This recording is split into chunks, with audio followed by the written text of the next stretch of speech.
According to Genesis chapter 8, when the floodwaters began to recede, the ark came to rest on the mountains of Ararat. Noah and his family descended the mountain to begin life anew. God had commanded that they should not remain in one place, but should go forth, be fruitful, and replenish the earth. But the descendants of Noah violated God's edict. They settled in the fertile plain between the Tigris and the Euphrates River. When they began building a tower to the heavens, God decided to disperse them. According to the Bible, all the languages of the world had their beginning at one moment in time, the cataclysmic destruction of the legendary Tower of Babel. The biblical story of Babel is completely consistent with all of the evidence. Anyone who denies this fact is simply engaging in fantasy or speculation. Scholars and students of the Bible question the location, even the existence of the land of Shinar. Then in the early part of the last century, archaeologists brought forth thousands of cuneiform tablets like this one. On such tablets from Egypt, Syria, and the Hittite and Hurrian kingdoms was the name Shinar in various pronunciations.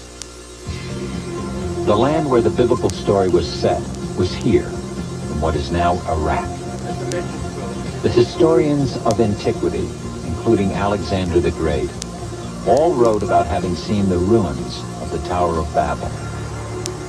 There have been innumerable archaeological digs over the past 100 years that have unearthed the great treasures of Sumer, Assyria, and Babylon in Iraq. The Beers Nimrud site at Borsippa has been favored by many archaeologists as the Tower of Babel. The Ziggurat of Ur and the ruins of Entemenaki near Babylon are even more favored. Is one of these sites the possible location for the Tower of Babel?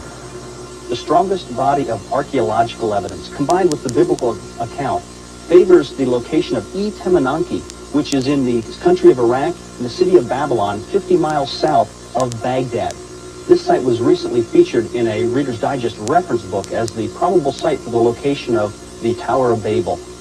Today, in the city of Babylon, a model of this tower is featured in the Nebuchadnezzar Museum. Not only was there a real Tower of Babel in the past, the tower and the city that bore its name is being rebuilt today by the world's most dangerous dictator. Not only was there a real Tower of Babel in the past, the tower and the city that bore its name is being rebuilt today by the world's most dangerous dictator. Simply stated, there is no doubt that Saddam Hussein now has weapons of mass destruction. Weapons of mass destruction. Weapons of mass destruction. Weapons of mass destruction. Weapons of mass destruction. Weapons of mass destruction. Weapons of mass destruction.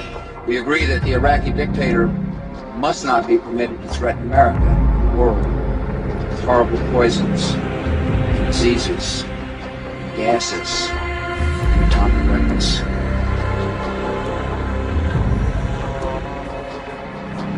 Evidence from intelligence sources, secret communications, and statements by people now in custody reveal that Saddam Hussein aids and protects terrorists, including members of Al-Qaeda. I want to put into the record, Mr. Chairman, a page from this document put out by the Bush administration, the Network of Terrorism. It was put out a month after 9/11. A page that says countries where Al-Qaeda or affiliated groups have operated. Iraq is not listed.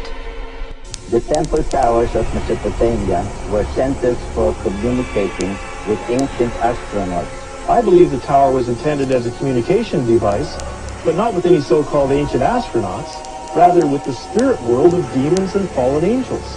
Rather with the spirit world of demons and fallen angels. We have before us the opportunity to forge for ourselves and for future generations a new world order, a world where the rule of law, not the law of the jungle, governs the conduct of nations. When we are successful, and we will be, we have a real chance at this new world order, an order in which a credible United Nations can use its peacekeeping role to fulfill the promise and vision of the UN's founders.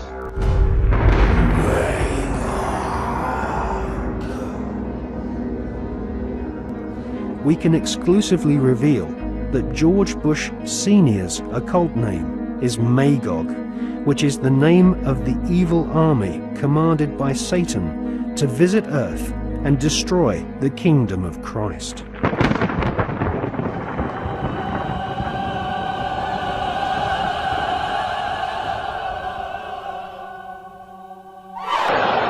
These minor antichrists, or Dajjals, herald the era of the great Dajjal, the supreme Antichrist, the premier son of Satan, who will spread terror in the name of peace. So long until they suspend and or make it clear that they that their statements aren't real. Yeah, I believe they want to have the capacity, the knowledge, in order to make a nuclear weapon, and I know it's in the world's interest to prevent them from doing so. I believe that the Iranian, if Iran had a nuclear weapon, it would be a dangerous threat to world peace. We got a leader in Iran who has announced that he wants to destroy Israel. So I've told people that if you're interested in avoiding World War III, it seems like you ought to be interested in preventing them from having the knowledge necessary to make a nuclear weapon.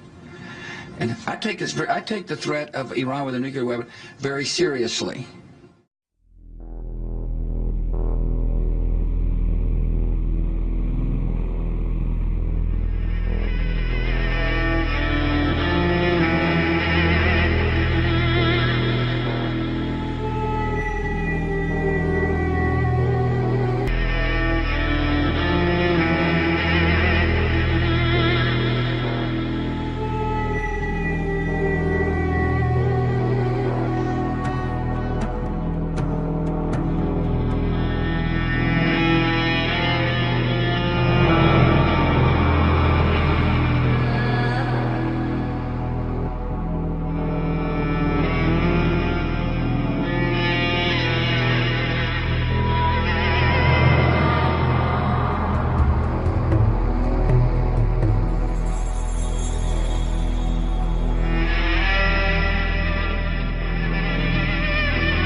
Let me guess.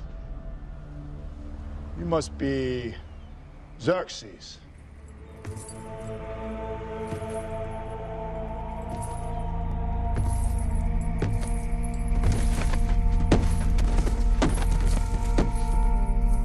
Come, Leonidas.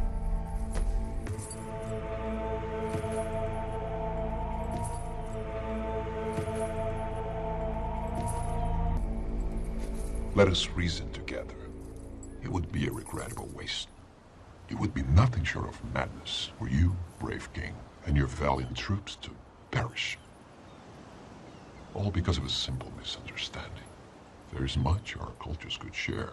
Haven't you noticed? We've been sharing our culture with you all morning. Yours is a fascinating tribe. Even now you are defiant. In the face of annihilation, and the presence of a god. It isn't wise to stand against me, Leonidas. Imagine what horrible fate awaits my enemies when I would gladly kill any of my own men for victory. And I would die for any one of mine. You Greeks take pride in your logic. I suggest you imply it. Consider the beautiful land you so vigorously defend. Picture it reduced to ash at my whim.